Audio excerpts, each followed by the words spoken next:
भाई कोई कोई तो अकेला बूढ़ा आदमी घर में अकेला ही कथा सुनता है, बाकी तो कोई है नहीं उनके घर में। एक बेटा है, वो जयपुर में रहता है, उसके नाती पोते भी वहीं रहते हैं, अम्मा अकेली जो है कोटा में रहती है। अब वो क्या करे?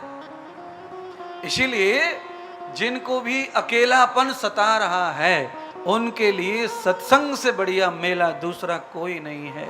यहाँ किसी प्रकार का झमेला नहीं है, यहाँ अकेला आकर पूरे मेले के मालिक बन जाओ, आप आनंद भोग लो। ये इतना बढ़िया परिवार है सत्संग का, इससे अच्छा धार्मिक परिवार कहीं नहीं है। ये पुरुष या स्त्री ये स्वभाव से इतने अच्छे नहीं बैठे पांडाल में, अपने अपने घर में थोड़े बहुत सब खराब होते हैं। ये तो मैं आपके घर वालों से पूछूंगा तेरी अम्मा कैसी है, तो घर वाले बताएंगे सब बात। पर यहाँ तो आप बिल्कुल दूध की धुली सीता मैया लग रही हैं और आप बिल्कुल हरिश्चंद्र के छोटे भाई लग रहे हैं। पर घर वालों से पूछ के देखो, हाँ? आप कल्पना करना, अड़ोस पड़ोस में कभी पति की प्रशंसा कोई पत्नी से करे, कर देते लोग, अच्छा लगता है। पत्नी बाहर घूम रही है, लोग मिल गई, औरतें मिल गई, बोलने शुरू कर देती हैं। बहन कुछ भी कहे, तेरा भाग्य बहुत बढ़िया है, तेरो पति तो इतनो सीधो बोलो कि आंख उठा के ना देखे। हम हमें रोजाना गार्डन में तेरे पति रोज मिले, हमेशा जी जी बुआ ऐसे बोले, तेरे पति बड़े अच्छे, तेरे पति बड़े अच्छे हैं। तो मैडम पीछे से क्या बोलती है, हाँ तुम्हें कछु पतो है, मुझे पूछो। ये तो मैं जानू, दिखाने के अलग और खाने के अलग हो में। इसीलिए मैं कह रहा हूं कि यहां पर दिखाने वाले दांतों से बूझ होती है, पूछ होती है, खाने वाले दांतों को यहां कोई देखता नहीं है। वो तो घर वाले ही जाने महाराज, गूंगा जाने गूंगा को घर को जाने। गूंगा की भाषा घर वाले समझते महाराज। यहाँ तो सब धर्मात्मा, महात्मा, दानी, धर्मी, श्रोता, भक्त लग रहे हैं। लग रहे हैं क्या है ही?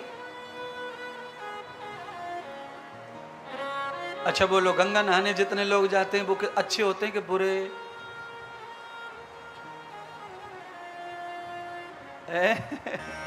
आपस में निर्णय कर लो, लड़ो मत। कोई कुछ कह रहा, कोई निर्णय कर लो धीरे धीरे। अच्छा गंगा नहाने जाते वो लोग अच्छे रहते हैं कि बुरे रहते हैं? निर्णय अंदर अंदर कर लो। दोनों प्रकार के रहते हैं, ये बोलो। कुछ लोग अच्छे भी रहते हैं और कुछ लोग बुरे भी रहते हैं। अच्छा बोलो, मंदिरों में ढोक मारने जाते हैं वो लोग सब अच्छे रहते हैं? बोलो। आज है बुधवार, मंगलवार, सोमवार, ये बैक डेट में जा रहा हूं मैं। उससे पहले आया रविवार, रविवार, सोमवार, मंगलवार, बुधवार, अर्थात रविवार को शायद कथा शुरू हुई। तो भारत में सबसे ज्यादा रविवार को अंडा मांस खाया जाता है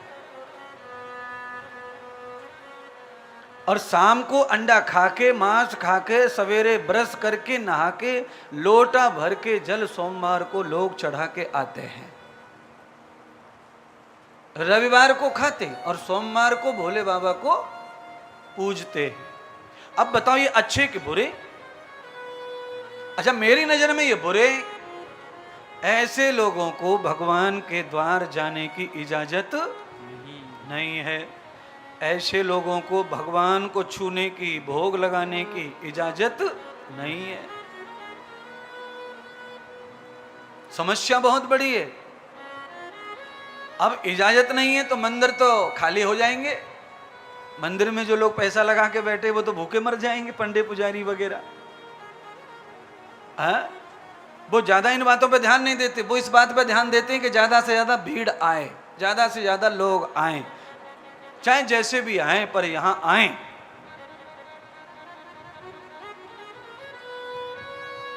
अभी कपड़ों का विवाद चल रहा है आजकल भारत में।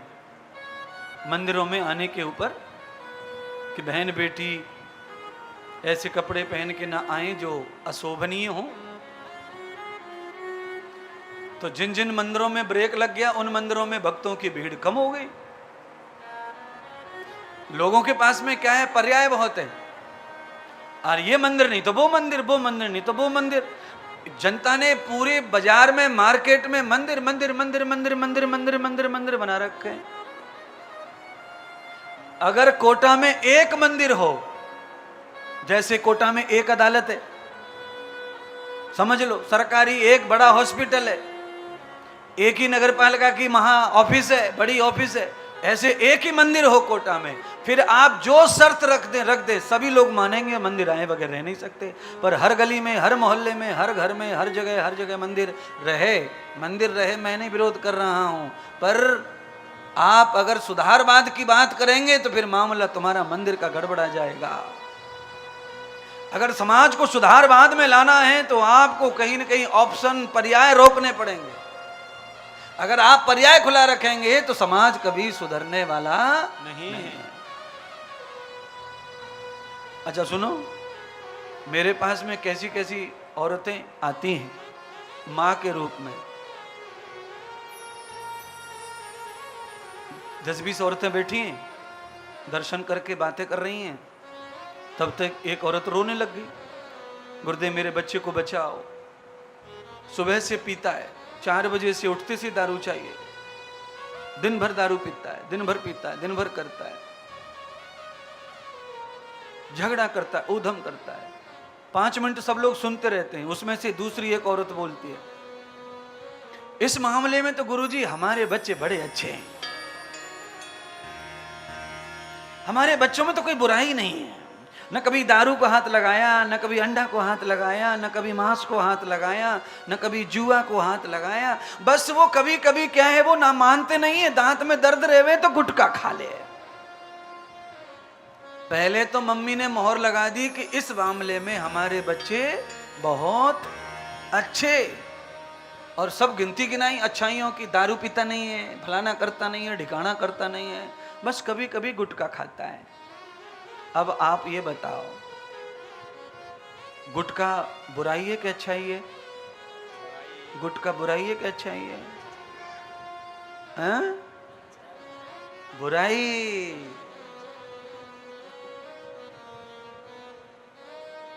अच्छा, बुराई, दारू या गुटखा, दोनों में अंतर कुछ भी नहीं है, दोनों बराबर बुराई है।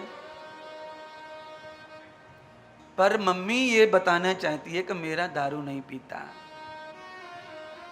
गुटखा खाता है। यानी गुटखा खाता है तो मम्मी के लिए वो कुछ बुराई नहीं है, वो कुछ नहीं है, मेरा तो बिल्कुल सपूत है। मैं, आपके बच्चे गुटखा खाएं, तम्बाकू खाएं, अंडा खाएं, शराब पिएं और आप सपूत कहें मुझे कोई एलर्जी नहीं है, मुझे क्या परेशानी है? 3 दिन का और मेहमान हूँ, चौथे दिन में नहीं दिखूंगा, मुझे क्या पड़ी है? फिर आपके बच्चे खा रहे हैं कि नहीं खा रहे हैं? मैं कौन के घर गया हूँ? मैं तो अभी एक देहरी चढ़ा हूँ, उसी देहरी पे रहूँगा और वही देहरी छोड़ूंगा, बस अब पहुँच जाऊँगा जहाँ पहुँचना है। मैं थोड़ी किसी के घर जा रहा हूँ। पर बंधुओं, ध्यान करना जरा, प्रमाण पत्र दे रहा हूँ आपको। दांतों में छोटा सा जीरे का कण अगर फंस जाए तो जीव शांत बैठती नहीं है। एक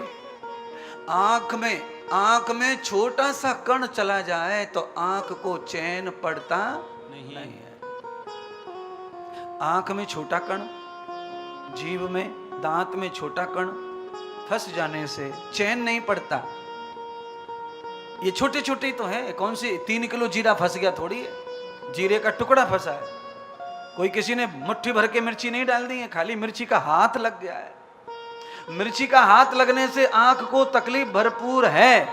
हाथ में मिर्च नहीं है, धो लिया है तो भी करंट मार गई आंख में मिर्ची हाथ धो के भी आंख में मार जाती है करंट। तो तुम्हारे बच्चों की छोटी से छोटी बुराई बिना करंट के छोड़ सकती नहीं है, वो मारेगी।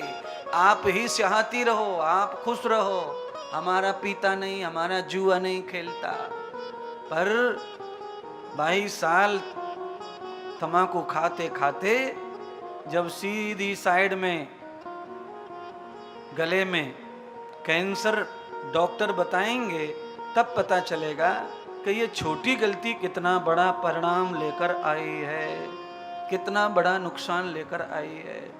इसीलिए बंधु, मेरी आराधना, मेरी प्रार्थना है आप सब कोटा वासियों से, कई देश विदेश के लोग कथा सुन रहे हैं, उन सब से आप अगर अच्छे हैं, कथा सुनते हैं, और पड़ोसियों को भी अच्छा बनाओ। बंधुओं, भारत निर्व्यसनी हो जाए, भारत शाकाहारी हो जाए, तो भारत विश्व गुरु बन जाएगा दोबारा से। ये विश्व गुरु कहलाएगा। सारी दुनिया को शिक्षा देते आया है और देता जाएगा। भारत ने जब जब दूसरों का आहार, दूसरों की संस्कृति को अपनाया, तब तब भारत का नुकसान हुआ। दैहिक दैविक भौतिक तापा, राम राज्य नहीं काहुए व्यापा। विश्व गुरु होने का मतलब है राम राज्य आ जाएगा। किसी के घर से कूड़ा उठाने के लिए नगर पालिका की गाड़ी को आना नहीं पड़ेगा, उसको राम राज्य कहते हैं। राम राज्य जब आ जाता है तो जातियां समाप्त हो जाती हैं, केवल सब राम के बन जाते हैं। कोई जाति नहीं रहती, कोई छोटा नहीं रहता, कोई बड़ा नहीं रहता। राम जी ने अपने नगर के धोबी की बात को सुना और वही निर्णय किया जो किसी राजा को करना चाहिए था। किसी को टाला नहीं, छोटा हो या बड़ा हो। राम राज्य का यही मतलब है। त्रिविधम यज्ञ मूलस्य ये वे आहार विहारस्य। त्रिकाल बंधन भगवान का करके, संध्या उपासना करके, यज्ञ करके जो भोजन पकाते हैं और दूसरों को खिलाकर बचा हुआ खाकर सोते हैं, वो राम राज्य की क्लास है। ये राम राज्य का समय ऐसा होता है। पहले दूसरे की चिंता, बाद में अपना, ये राम राज्य की सोच है। और ये सोच जब पैदा होगी तो ये सोच तभी पैदा होगी जब बुद्धि में से बुराइयां निकलेंगी। और बुद्धि से बुराई कब निकलेंगी? जब हम गुटखा, तम्बाकू, अंडा, मांस, मटन, शराब, जुआ, द्वंद्व से, दुर्जनता से परे जाएंगे। स्वास्थ्य अच्छा करो। देखिए, जो व्यक्ति खाता पीता नहीं, उसका मुंह बहुत अच्छा लगता है, वो हंसे तो अच्छा लगता है, उसके दांत अच्छे लगते हैं, उसके मसूड़े वगैरह एकदम गुलाबी कलर के मसूड़े होते हैं। निर्व्यसनी आदमी के चमड़ी चाहे जितनी काली हो गालों की, पर मसूड़े गुलाबी होते हैं। आदमी आपने कितने भी काले देखे होंगे, पर हाथ की हथेली की चमड़ी हमेशा गुलाबी रहती है, वो कभी काली होती नहीं है। अब बोलिए, आदमी गोरा पान, आदमी एकदम गोरा और दांत एकदम दूध जैसे भगवान ने दिए, और बाद में रिजल्ट ऐसा कर दिया आदमी ने अपने कुकृत्य से कि दांत काले कर दिए, मसूड़े काले पीले कर दिए, सारा चेहरा पीला कर लिया। गुलाबी कलर था, पीला पीला सा हो गया। अब नुकसान शुरू हो जाता है। भाई साहब तबले वाले, आम पीलो पड़ जाए तो 5 दिना में सड़ के अलग पड़ जाए। इसीलिए कोशिश ये की जाए कि पीला होने से बचा जाए। हाँ, कपड़े वपड़े पीले पहन लो, ये अच्छे लगते हैं पीले कलर कपड़े, पर चमड़ी पीली हो गई तो बेटे लेने के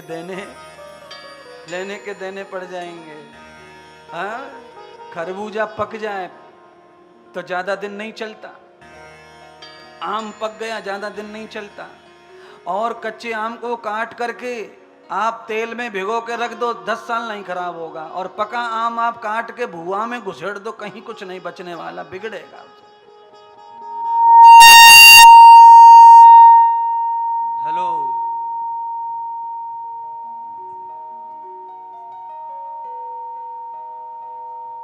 श्री राधे। कुआं में डाल दो तेल के, कुआ पका आम ना बचना तेल से, कच्चे आम के लक्षण हैं वो। इसलिए प्यारे बंधुओं, आप अपने स्वभाव को, अपने विचारों को पकाओ, जिंदगी को हमेशा कच्ची रखो। आप सबसे पूछना सवाल है, कुछ फल ऐसे हैं जो कच्चे ही अच्छे। अच्छा बोलो, लौकी, गिलकी, ढेंढस, भिंडी, ये पकी हुई कौन खा सकता है? पकी भिंडी की सब्जी कौन पकावेगा कोटा में? पकी लौकी, पकी तुरई है? समस्या बड़ी है, महात्मा को नॉलेज बहुत है। अच्छा, कुछ फल ऐसे हैं जो पके अच्छे लगते हैं, जैसे तरबूजा। कच्चा कोई नहीं खाएगा, फेंकेगा, गाली पड़ेंगी बेचने वाले पे। तरबूजा, खरबूजा, ये पके चाहिए तो अच्छे लगते हैं। ककड़ी की बड़ी बुआ का नाम है फूट। वो पकी हो ना, वो कच्ची का पैसे की ना।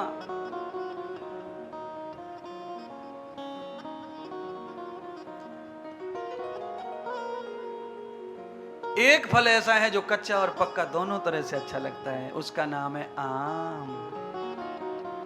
राजा है आम, और राजा को कच्चा खाओ तो खुश, पका खाओ तो खुश। आदमी हर हाल में आम को प्रिय मानता है अपने भोजन में। और आम कितना प्रिय है, 2 कटोरी दाल से भी आदमी तृप्त नहीं होगा, और आम के अचार से एक छोटी सी कली से 3 रोटी खा सके और खुश। आम कच्चे में बड़ी गुणवत्ता है।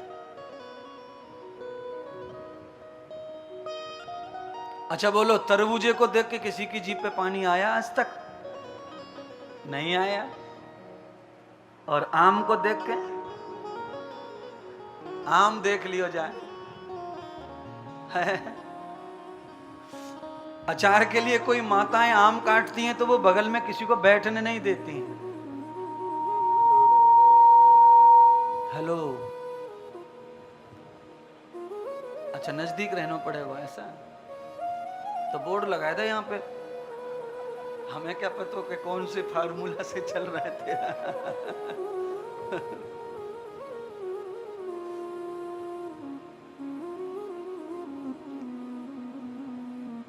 सदगुरु भगवान सुखदेव जी ने एक गीत गाऊं क्या है? हाँ जी, मेरा मन तो नहीं कर रहा गीत गाने का, मुझे तो आनंद आ रहा है सुनाने में। ऐसे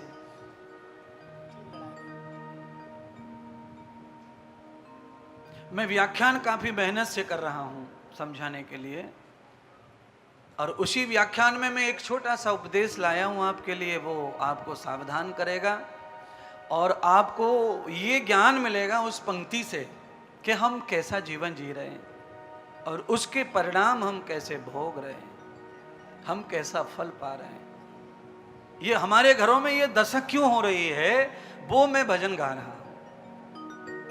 परम पिता से प्यार नहीं और शुद्ध रहा व्यवहार नहीं, इसीलिए तो आज देख लो सुखी कोई परिवार नहीं। इसीलिए तो आज देख लो सुखी कोई परिवार नहीं।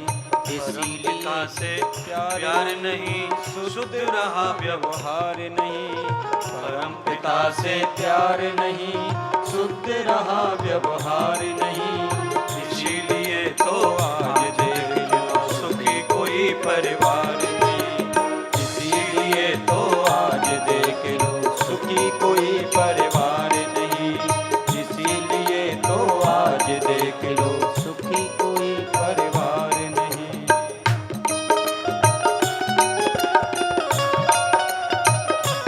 हरि बोल।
रहा व्यवहार नहीं।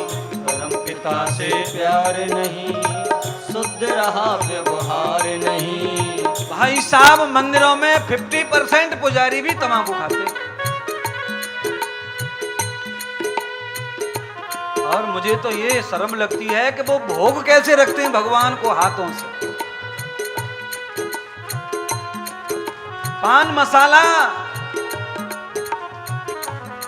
पान मसाले को जीवनदायिनी मानकर खा रही है दुनिया।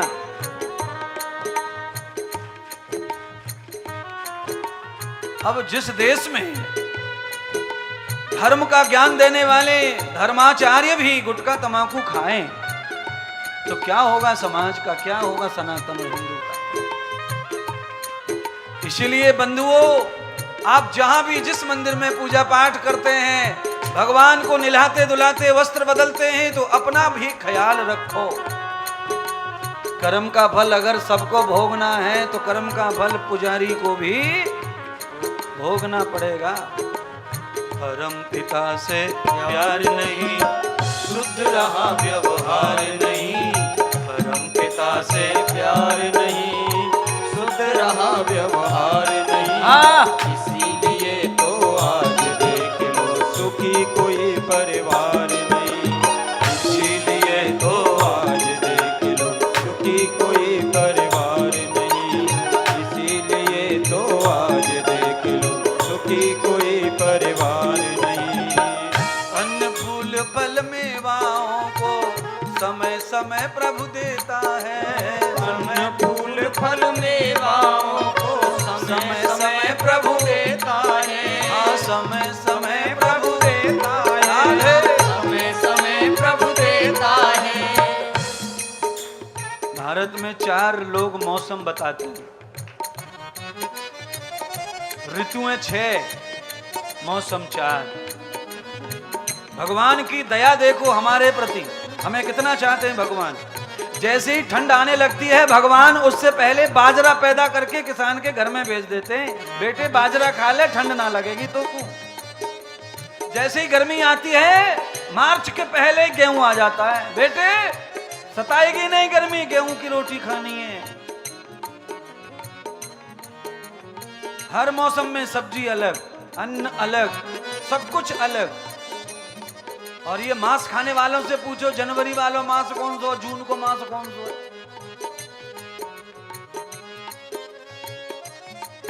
ये दारू पीने वालों से पूछो। अच्छा, ठंड में जनवरी में दारू पीते हैं तो लोग क्या बोलते हैं, भाई ठंड में बड़ा फायदा करे, खांसी ना होए, जुकाम ना हो, खांसी चली जाए, जुकाम चलो जाए, सर्दी चली जाए। हमने कहा बिल्कुल सही कह रहे हो भाई।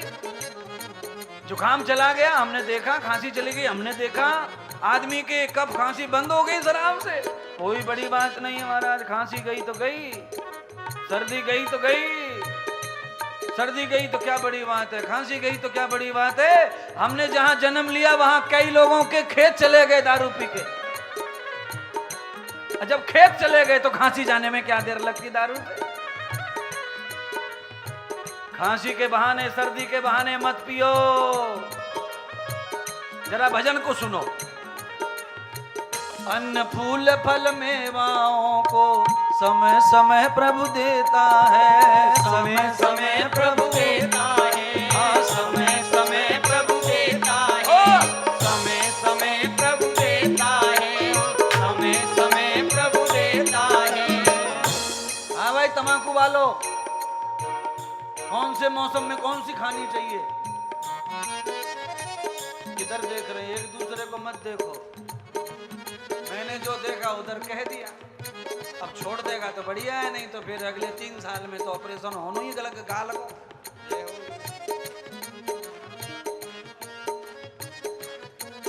ओ बरांडे वालों, कुर्सी वालों,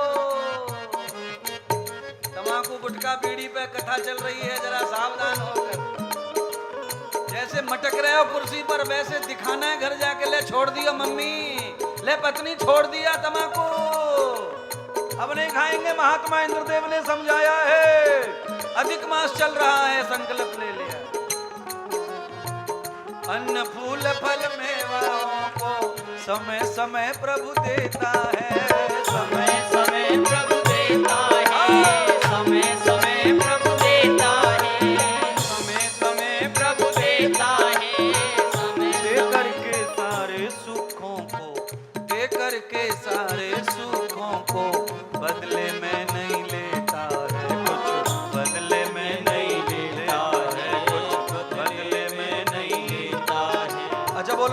का, नींबू का, संतरे का, आम का पेड़ कभी फल खाते देखा है तुमने?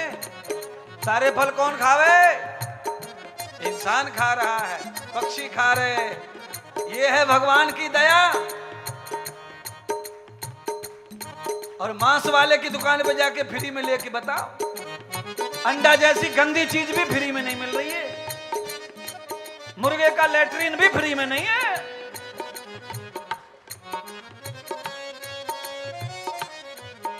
सरकार ने खुलेआम छोड़ दिए स्कूल में अंडे।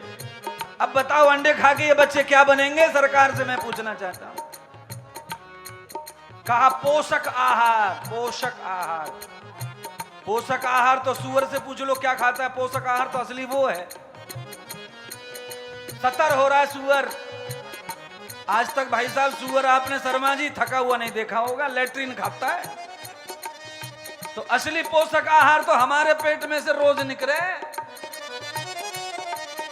काय को जा रहे हो खराब करने? थाली में ही खुर फुर कर ले और वहीं रख ले। तंदुरुस्ती बनेगी, तंदुरुस्ती।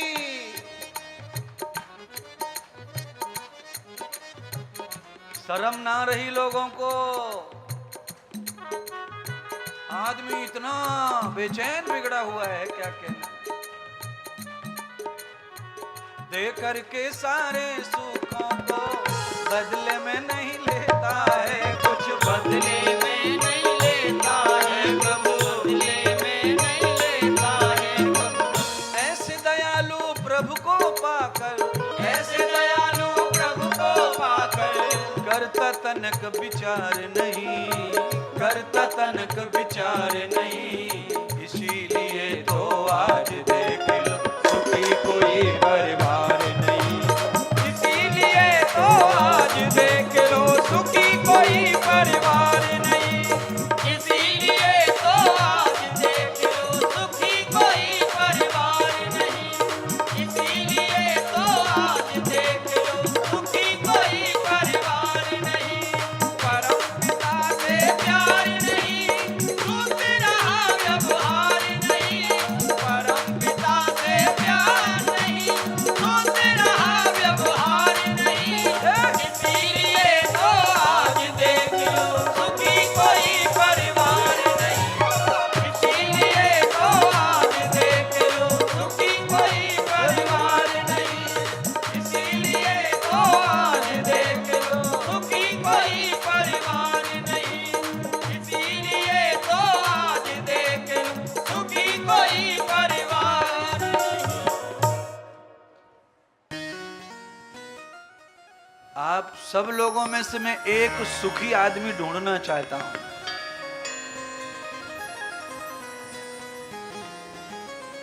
किसी आदमी के दिल से यह भाव निकल ही नहीं सकता कि मैं सुखी हूं।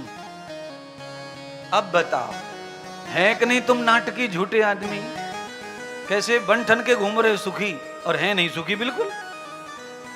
और बन ठन के ऐसे घूम रहे हैं कि भाई चारों तरफ से समुद्र की बराबर सुख भरा पड़ा है।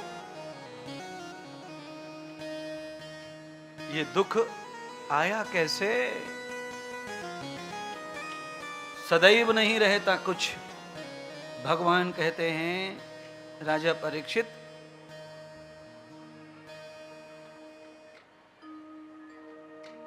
इंद्र आदि देवता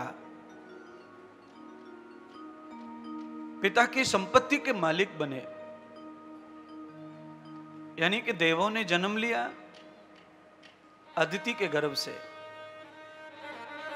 जैसा व्याख्यान था वैसी कथा। सदैव दिन एक जैसे नहीं रहते किसी के। बिना दान बिना पुरुषार्थ के स्वर्ग भी अपना नहीं रह सकता। सुख नहीं है तुम्हारे पास, इसलिए कथा सुनानी पड़ रही है। सुख कैसे उपजता है, सुख का जन्म कैसे होता है, वो कथा है। महर्षि कश्यप ने अपनी दोनों पत्नियों के बालकों को समय पर संपत्ति का बंटवारा करके महर्षि भजन के लिए चले गए। पहले ऐसा ही हुआ करता था। बच्चे सवारने लायक हो जाते थे तो लोग समय पर त्याग कर देते संसार का, और बुढ़ापे को सम्मान पूर्वक भगवान के भजन में जीते। बंधुओं, आप जितने अपनों के साथ में बुढ़ापा गुजारेंगे उतना ही आपकी ख्वारी होगी। बुढ़ापा हमेशा भगवान के साथ गुजारो, भगवान के साथ। जिनको अपना मान के गुजार रहे हो वहां ख्वारी है, ख्वारी। 8 दिन में एक दिन भी किसी ने कुछ ऐसा कह दिया तो अगले 8 दिन तक दादी के पानी नहीं जावे, रोटी ना जावे, नींद ना आवे। उन बातन को ले लेके रोमती रहवे, रोमती रहवे। इसीलिए मैं चाहता हूं कि आप ना रोएं। और घर गृहस्थ में तो 4 बात कही जाती हैं, सुनी जाती हैं, पर वो सहन नहीं होती बुढ़ापे में। इसलिए मेरी इच्छा है कि आप बुढ़ापे को भगवान को समर्पित करके जियो।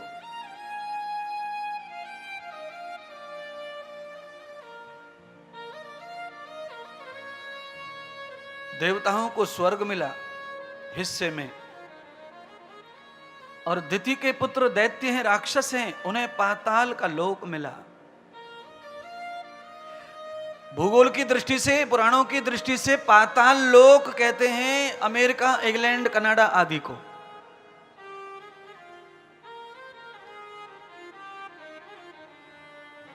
अपार संपत्ति मिली उनको,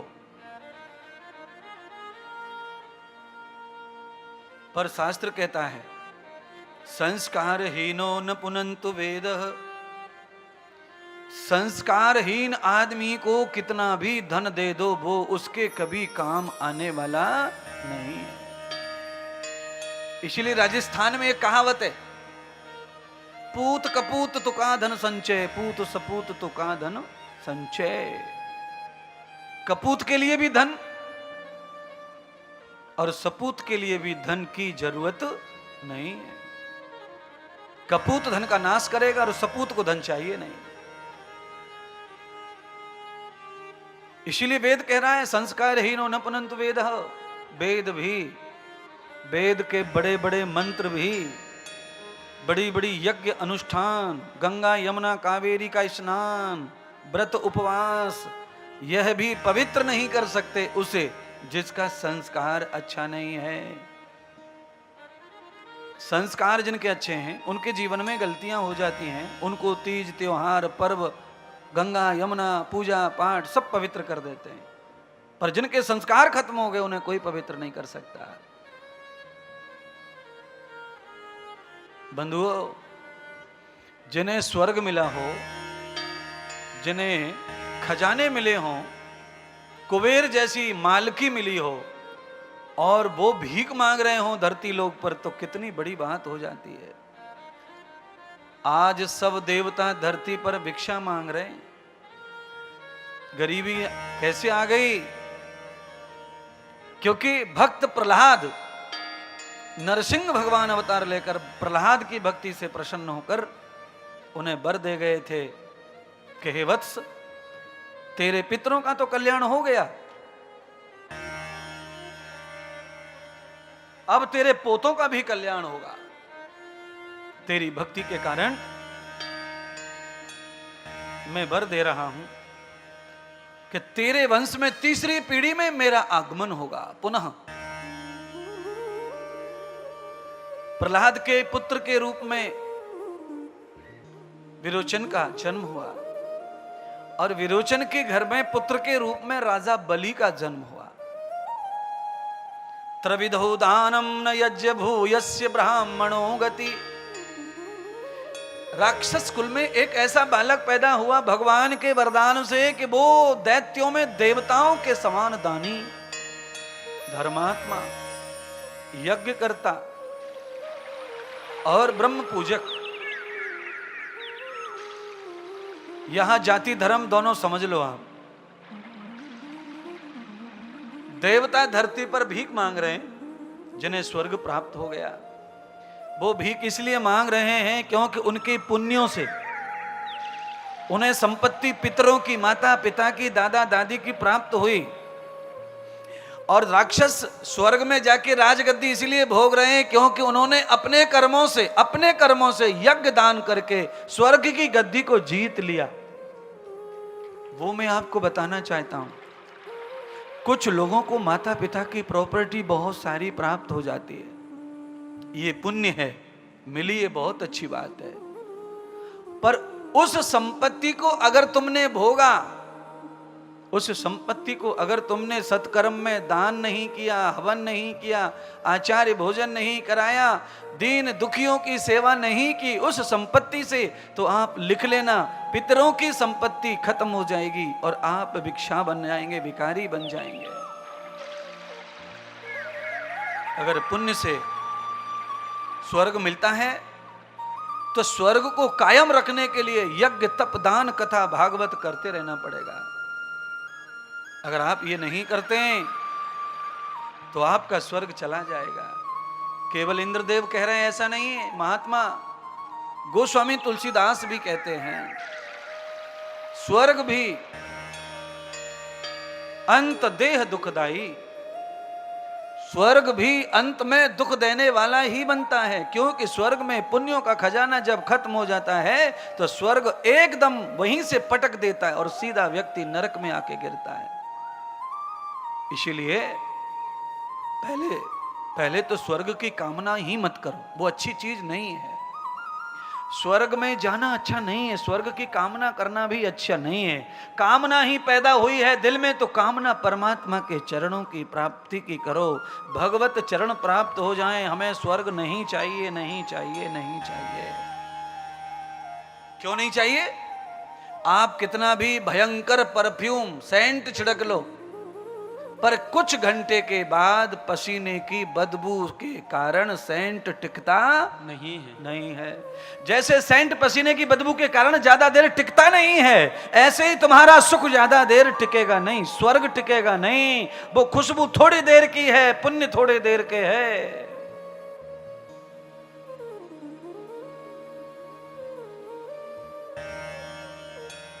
इसे स्वर्ग की कामना करना भोग ही है।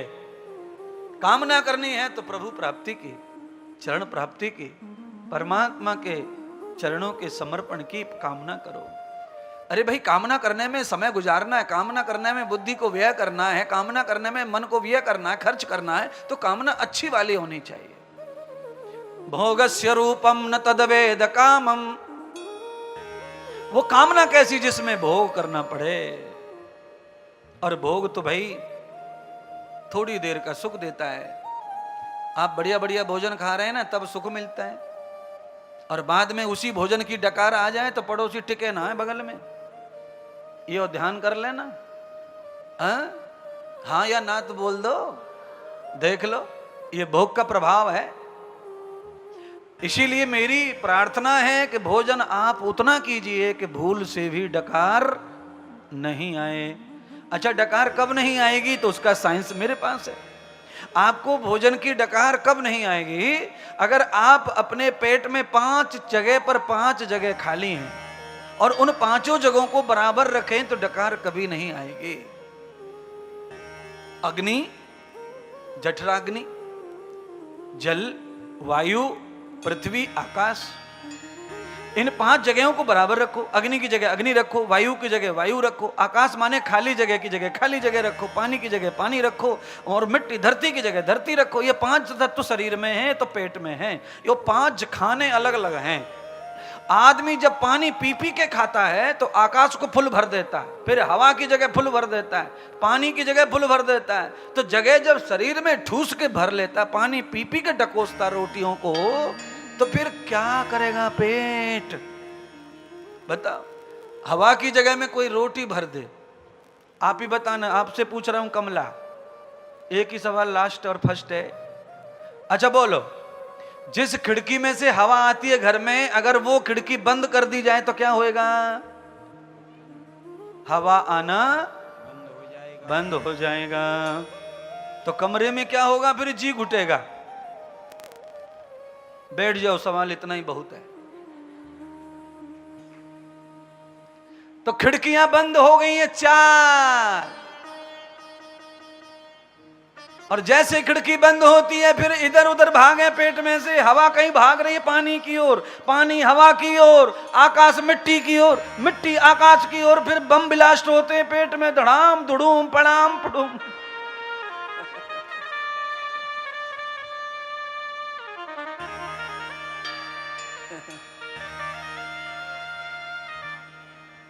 ओ लल्लू सुनो, बादल टकराते हैं तो उसका असर कहां होता है? धरती पे। बिजली कहां गिरे? धरती पर। और बादल कहां टकरा रहे हैं? ऊपर। अब कल्पना करिए, जो चीज 1000 मीटर 2000 मीटर ऊपर टकरा के आदमी धरती पे मर रहे हैं उससे, ऐसे ही पेट में प्रभाव पड़ता है। पेट में जब आपस में हवा पानी ऑक्सीजन हाइड्रोजन टकराते हैं, उससे डकार पैदा होती है, उससे एसिडिटी पैदा होती है, उससे माथे का दर्द पैदा होता है, उससे ही उल्टियां पैदा होती हैं, उससे ही फुंसियां पैदा होती हैं, उनसे ही मुहासे पैदा होते हैं, उससे ही फोड़ा फुंसी अकड़म झकड़म सब पैदा हो जाते हैं महाराज। इसलिए आज से अधिक मास है, अधिक मास में अधिक पूजा रोटी कम। अधिक मास में क्या ज्यादा और क्या कम समझ लो। हाँ, कोई कितना भी प्यार से खिलाए, प्यार को खूब सम्मान करो, खाओ, पर 4 जगह खाली रखो। रोटी कितनी खानी है? जितनी पेट में पृथ्वी है उतनी खानी है। आकाश खाली, पानी की जगह खाली, हवा की जगह खाली, और अग्नि की जगह खाली।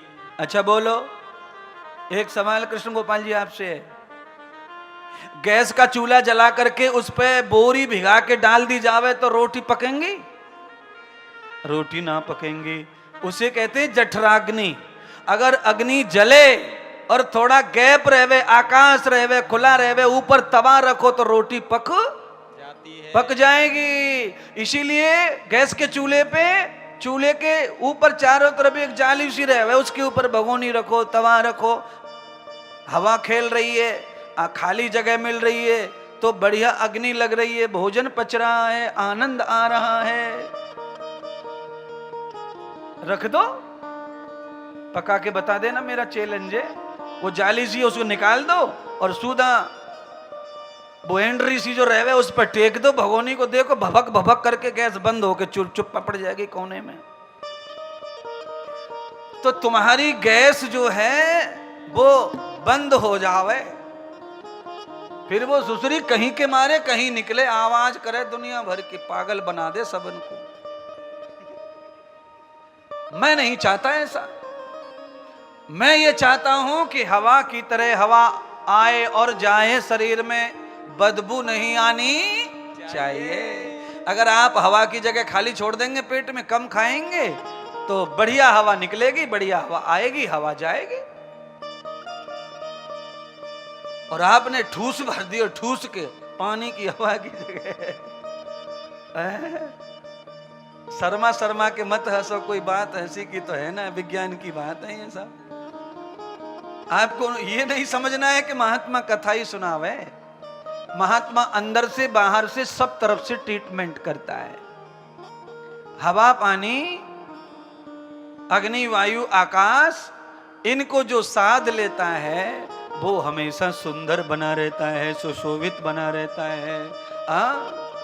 उसकी किसी चीज पर कोई ज्यादा प्रभाव नहीं पड़ते गलत, और सारी गलत चीजें उसके जीवन में आ गई तो वो जल्दी से सब कुछ अच्छा हो जाता है। अगर आपका हवा पानी आकाश बिगड़ा तो फिर आपको दवा नहीं लगेगी, आपको कोई उपचार नहीं लगेगा। दवा खा के भी आप गिरते जाएंगे, गिरते जाएंगे, गिरते जाएंगे, गिरते जाएंगे, क्योंकि पेट में जो चीजें चाहिए वो तो है नहीं। दवा से क्या बाहर होने वाला?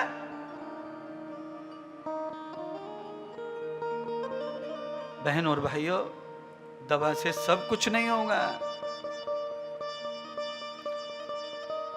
देवताओं की माता को पता चला कि मेरे पुत्र गरीब हो गए, और दिति के पुत्र मेरे पुत्रों के सिंहासन पर स्वर्ग में बैठ गए। यज्ञ के अधिकार से जो नित्य यज्ञ करते हैं, जो नित्य पूजा करते हैं भगवान की, जो नित्य दान करते हैं, उनको स्वर्ग का सिंहासन प्राप्त होता है। आप कल्पना करो, इस पांडाल में आप भी हैं और मैं भी हूं। भाई इस पांडाल में मैं और आप दोनों एक ही पांडाल में बैठे हुए,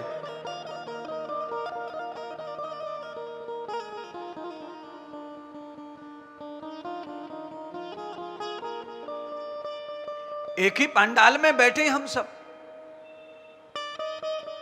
आपको भी आसन मिला है, मुझे भी आसन मिला है, पर मेरे आसन का नाम है सिंह आसन। सिंह माने ऊंचा, बड़ा। आपको भी आसन मिला है। स्वर्ग में इसी तरह जाते हैं, कुछ लोगों को यह मिलता है और बाकी जो स्वर्ग में जाते हैं उनको यह मिलता है। पर इसको पाने के लिए आपको यज्ञ, तप, दान, भजन, संयम, सदाचार सब कुछ करना पड़ेगा। अगर आपने ये पाने के बाद कोई भूल कर दी तो ये आपका रहने वाला नहीं है। इंद्र आदि देवताओं ने भूल कर दी, इसीलिए सिंहासन चला गया। प्रहलाद के पोते बलि ने यज्ञ से, दान से सिंहासन को जीत लिया। अरे भाई भाई में लड़ाई होवे तो बंदूक से मत कुछ जीतो। परिवार की लड़ाई हमेशा पुण्य से जीतनी चाहिए, श्रद्धा से और भक्ति से। लड़ाई युद्ध से नहीं, कोर्ट कचहरी से नहीं। तो राजा बलि ने बंधुओं कोर्ट कचहरी से नहीं पाया सिंहासन, लड़ लड़ के वकीलों से। ये कलयुग है, यहां तो भाई भाई वकीलों को पैसा दे दे के लुट के बर्बाद हो रहे हैं।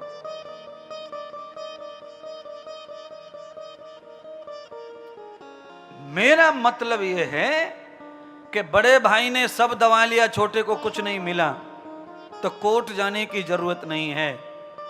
फावड़ा उठाओ और मेहनत मजदूरी पे निकल जाओ।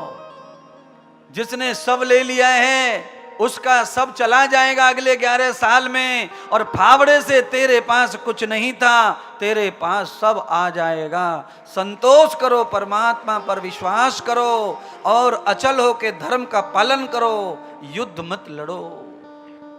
बोलिए, कोर्ट में जाएंगे तो इसी कोटा में हजारों केस होंगे भाई भाई के, हजारों केस होंगे पति और पत्नी के। अब बताओ कैसे सुख रहेगा घर में? पति पत्नी केस लड़ रही हैं, 7 जन्म के फेरे खाए और केस लड़ रहे हैं। कैसे उद्धार होगा?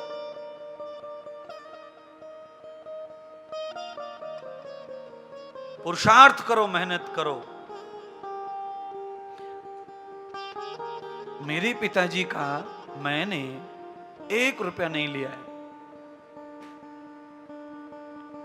पुरुषार्थ करो, मेहनत करो, संयम सदाचार से जियो।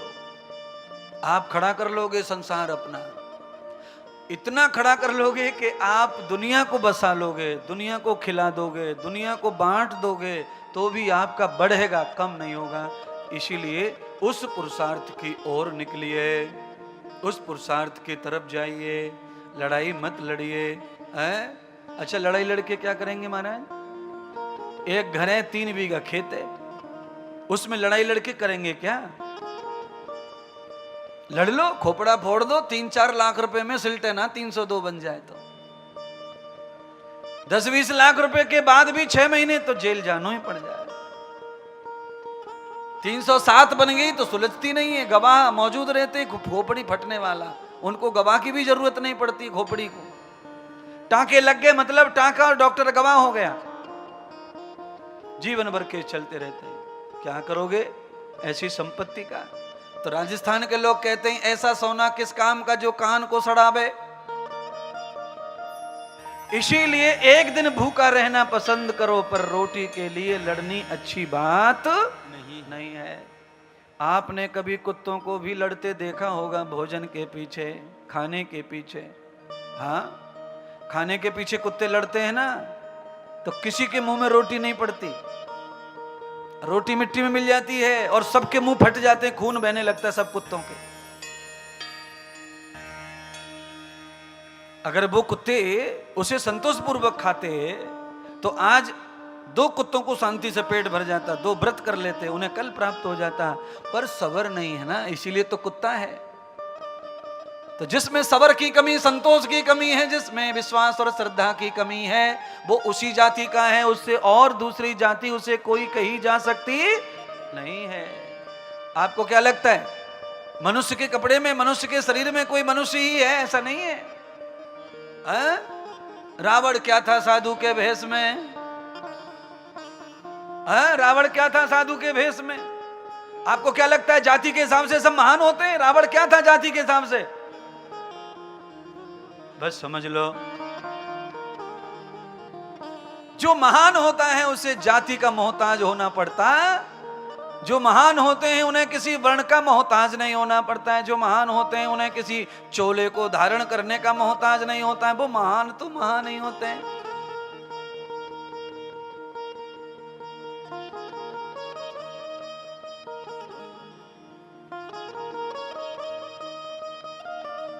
राजस्थान में कर्मा भक्त की कथा चलती है।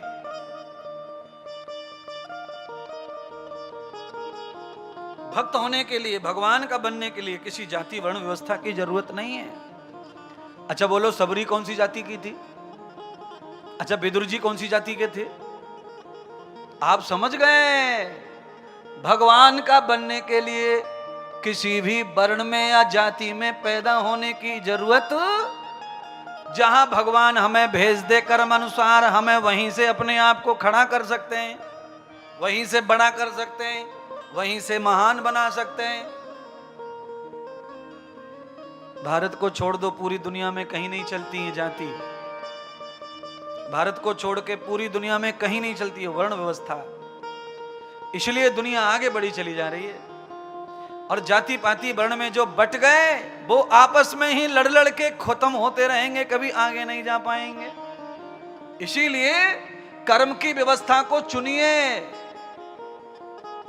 जाति व्यवस्था को मत चुनिए।